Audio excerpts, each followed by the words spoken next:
чрез изкуство. Това семейство има куклен театър.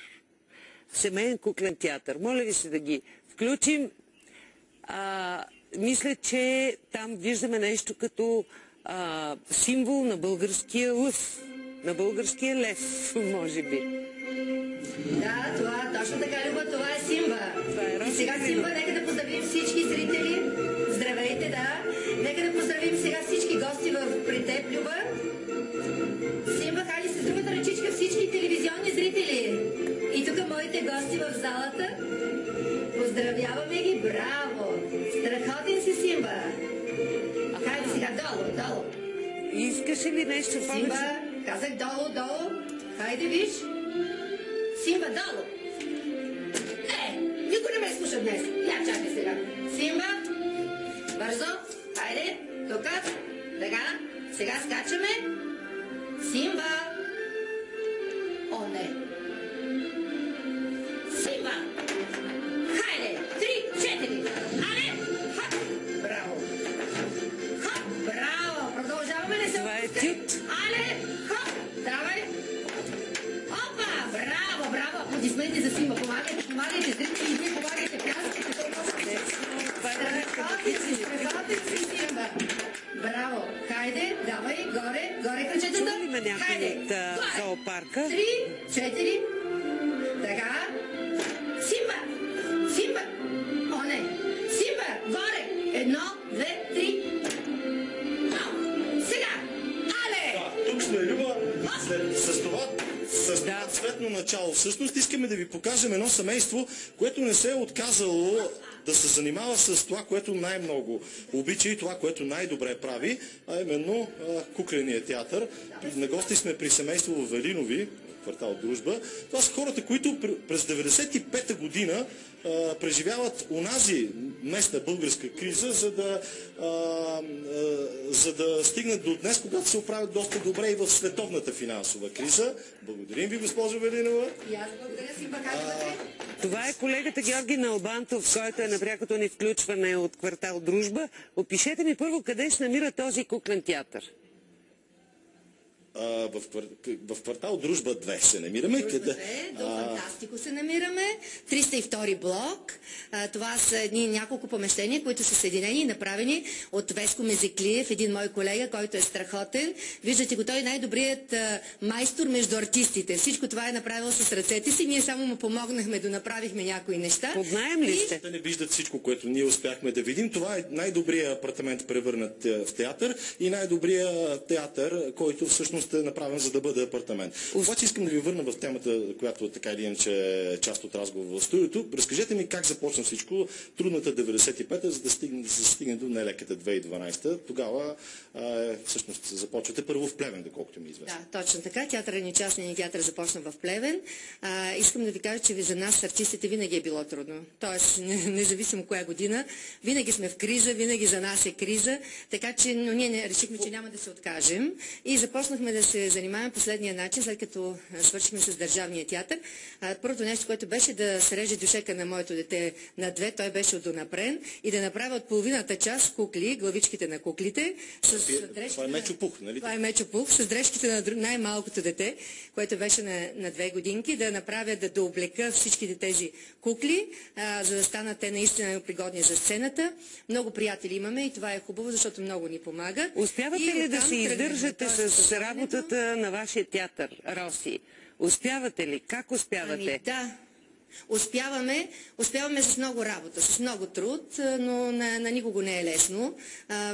Всички хора, които се трудят, успяват, така че ние не броим часовете, в които се трудим. В предварителния разговор ми казахте нещо много интересно. Важно е да устоиш. Аз ще помоля и съпруга ви, господин Ангел Видин, заповядайте. Не да заповядайте, тук сме с цялото семейство. Всъщност, важно е да устоиш, казахте, на това да се занимаваш с любимото си нещо, а именно да куклен театър. Да, точно. Значи, ако то е твоята същност, наистина ти правиш всичко възможно, за да продължиш да работиш това.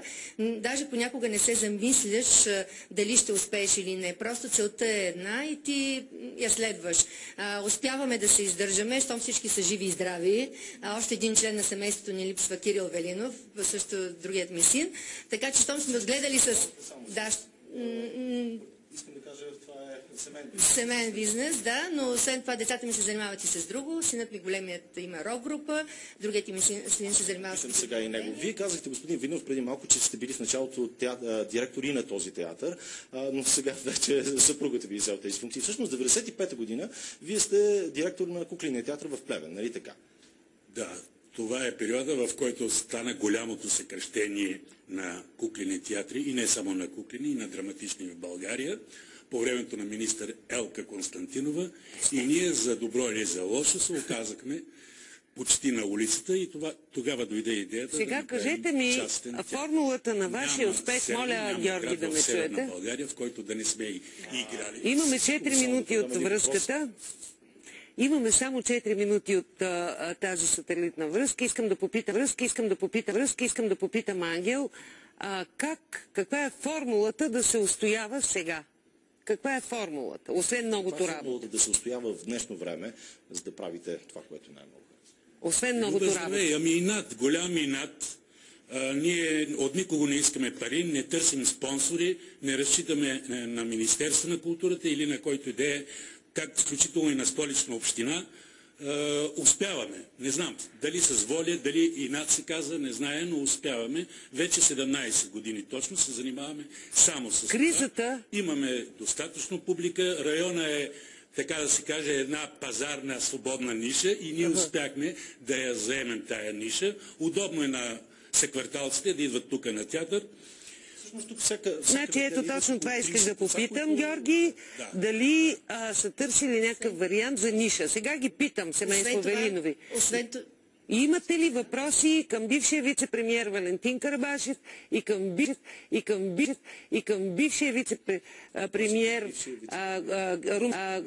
Румен Гечев, които и двамата са изключителни познавачи на икономическите взаимоотношения? Попитайте ги нещо, което би могло да ви бъде от полза на вас. Разговора, Любен. Не, аз нямам никакви въпроси, но искам да кажа, че сега ние ще потърсим помощ от Министерството на културата и се надяваме то да ни помогне. За първ път театърът ни е поканен на един фестивал в Аржентина на 2 октомври 2012 година, т.е. тази година. И ние наистина разчитаме Министерството на културата този път да ни помогне, за да закупи нашите самолетни билети, защото фестивалът е с такъв статут. Така че 18 години ние не сме молили никого за помощ, но сега ще помолим сегашното Министерство на културата. Аз ви моля още веднъж само да кажете нещо пак от предварително разговор. Казахте, че когато сте започнали след 95-та да се занимавате, сте взели децата си със себе си навсякъде по света, за да им покажете какво, докато точно така. Беше много важно да покажем на децата, че има и други страни, т.е. че има друга култура, че има други хора, друг начин на живот, други ценности. Това беше много важно да ги измъкнем в този период, да ги измъкнем от страната и да покажем какво всъщност представлява света. И аз мисля, че това беше много важно за тях, защото те усетиха по друг начин света и сега са буквално комуникират въпрос към Ангел. Искат да излязат. Последен въпрос. Един въпрос към вас. Последен въпрос към Ангел. Страхува ли се за бъдещето на техния семейен бизнес? Театър, но това е икономика. Не, Люба, не се страхуваме, напротив, гледаме с пълен оптимизъм, както както театър, ние се занимаваме и с други неща, правим детски партита, занимаваме се с детски школи, за тези дечица на театър, почти всеки Божи ден и удоволствието ни е невероятно. Чудесно! Благодаря на колегата Георги Налбантов. Трасето свършва, но бяхте достатъчно изчерпателни, за да поговорим за 2012 година от тук нататък. Семейство Велинови, собственици на куклен театър в Дружба 2, който се помеща в един апартамент. Сега продължаваме в студиото. Кажете какво да правят българите, които непрекъснато са атакувани от посланията. Криза, еврото се срутва, еврозоната ще бъде пометена. Как ние, като обикновени граждани, да се отнасяме към този тип съобщения? Кои са пропаганда, кои не? Между впрочем, това е един чудесен пример, който е благодатен мост за днешната тема. На пръв поглед сякаш няма нищо общо един куклен театър в Дружба с кризата в Европа, но има много общо. Тези хора показват чудесните възможности за така нареченото публично-частно партньорство. В един случай това партньорство е успешно и полезно за всички, а в друго е грабителство, за да си завърша мисълта, която казах преди малко. Преди това. Да. Държавата, ето тук има вик за помощ от държавата. От кого? Очевидно едно успяло семейство с предприемачески дух, което дава нови услуги на децата, което е полезно не само за съседите в дружба, но сигурно ще има интерес от други семейства. Това е чудесно. Защо държавата да не помогне? Тя трябва да помогне. В същото време държавата не трябва да помага на частно-публично партньорство, като финансовата система в Съединените щати и в Европа. Тъй като частният бизнес от губещите банки иска партньорство в момента, което очевидно се осъществява така. Ние откраднахме 14 трилиона долара, тъй като това не е... 14 трилиона долара. Да, такива са сметките. Аз просто споделям мнението на Нобелови лауреати. Пол Кругман, Йозеф Стиглиц, Даниел Рубини. Нали? Аз просто споделям това мнение. Те какво искат сега? Държавата да им помага. Частно-публично партньорство. Ние, редовите граждани, с данъците, да платиме отворилата се празнота от тия трилиони долари. В България обаче частно-публичните партньорства, още как да помага държавата, когато тя сама казва, че няма пари, независимо от това, че има предприемчиви хора?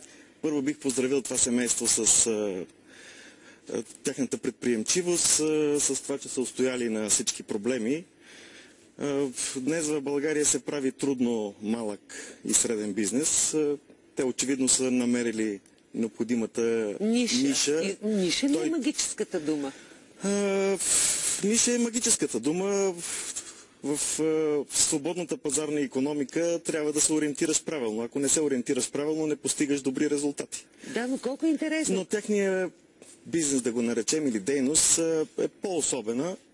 Специфична е направо. Специфична е и всъщност в повечето страни е нормално подобна дейност да бъде и подкрепена под някаква форма, било то от държавата, било то от общината, тъй като не би трябвало да носи такива големи печалби, каквито някои други дейности, но е обществено необходима дейност. Казват, самолетни билети не искаме да ни се платят. Скромна работа. И въпреки всичко да отидем към това. Какво мислите вие сега за началото на нов бизнес? Нишов, такъв специфичен, който изиска специални умения, или пък по-традиционни инструменти за печелене? Аз не бих дал